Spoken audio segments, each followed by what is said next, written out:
సోచిమిల్కో కాల్వలు ఆ సాయంత్రం విచిత్రంగా నిశ్శబ్దంగా ఉన్నాయి. నీరు కదల్లేదు.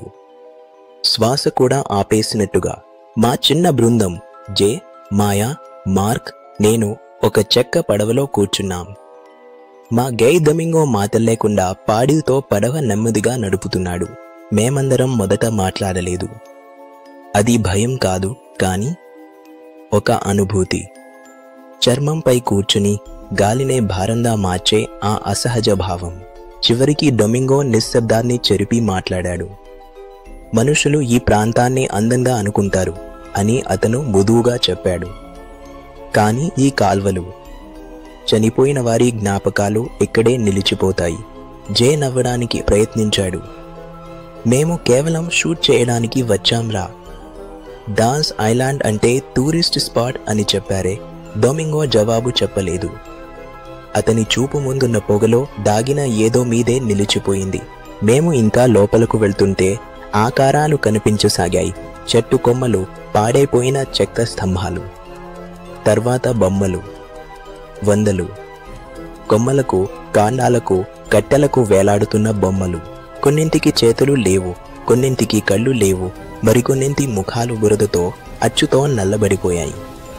వాళ్ళు మనల్ని చూస్తున్నట్టుంది అని మాయా నెమ్మదిగా చెప్పింది. అప్పుడే మా పడవ దీవి పక్కన బలంగా తగిలింది. మాయా ఉలిక్కిపడింది. ఆమె తన ఫ్లాష్ లైట్ను దగ్గర్లోని చెట్టుపై వేసింది.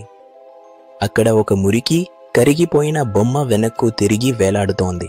అప్పుడు నెమ్మదిగా, మెల్లగా ఆ బొమ్మ తల మాయా వైపు తిరిగింది.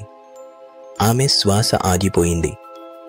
గాలి అయ్యి ఉంటుందేమో అని మార్క్ అనడానికి ప్రయత్నించిన అతనికి కూడా నమ్మకం లేదు. మేము కన్ను కొట్టేలోపే ఆ బొమ్మ కళ్ళు మూసుకుంది, మళ్లీ తెరిచింది. ఎవరూ ఏం మాట్లాడకుండా, ఏం చూడలేదన్నట్టు నటిస్తూ పడవ నుంచి దిగిపోయాం. మా బ్యాగుల దగ్గర చిన్న లాంతర్ వెలిగించాం. కానీ చుట్టూ వేలాడుతున్న బొమ్మలు గాలి లేకుండానే ఊగుతున్నాయి, భయంకరంగా చీచీ అనే శబ్దం చేస్తూ.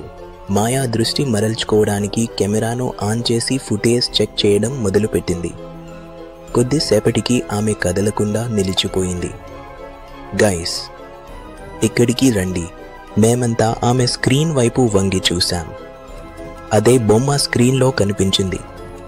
మొదటిసారి కళ్ళు మూసుకోవడం, రెండోసారి, ఆ తరువాత దాని నోరు నెమ్మదిగా తెరుచుకుంది. ఏదో మాట్లాడాలనుకున్నట్టుగా. అది జే గొంతు ఎండిపోయింది. అది అసాధ్యం.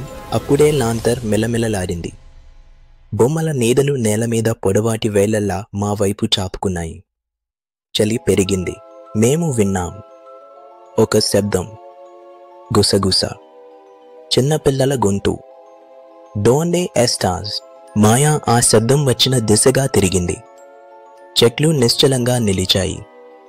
గుసగుస మళ్లీ వినిపించింది. ఈసారి దగ్గరగా, స్పష్టంగా. I'm still here. లాంతర్ ఒక్కసారిగా ఆరిపోయింది.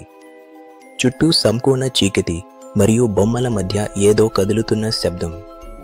అది మేము కాదు.